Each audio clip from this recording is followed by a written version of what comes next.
सोलापूर शहरातील टिळक नगर भागात कौटुंबिक वादातून एका 32 वर्षीय तरुणानं जीवन संपवण्याचा प्रयत्न केला। मात्र एमआयडीसी पोलिसांनी वेळेवर घटनास्थळी धाव घेत या तरुणाचे प्राण वाचवले आहेत। ही घटना बुधवारी रात्री 8 वाजण्याच्या सुमारास उघडकीस आली।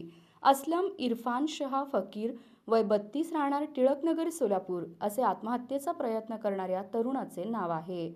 मिळालेल्या माहितीनुसार असलम फकीर हे टिळकनगर भागात भाड्याच्या घरात राहतात। असलम आणि त्यांची पत्नी सुमय्या यांच्यात गेल्या काही काळापासून घरगुती कारणावरून सतत वाद होत होते।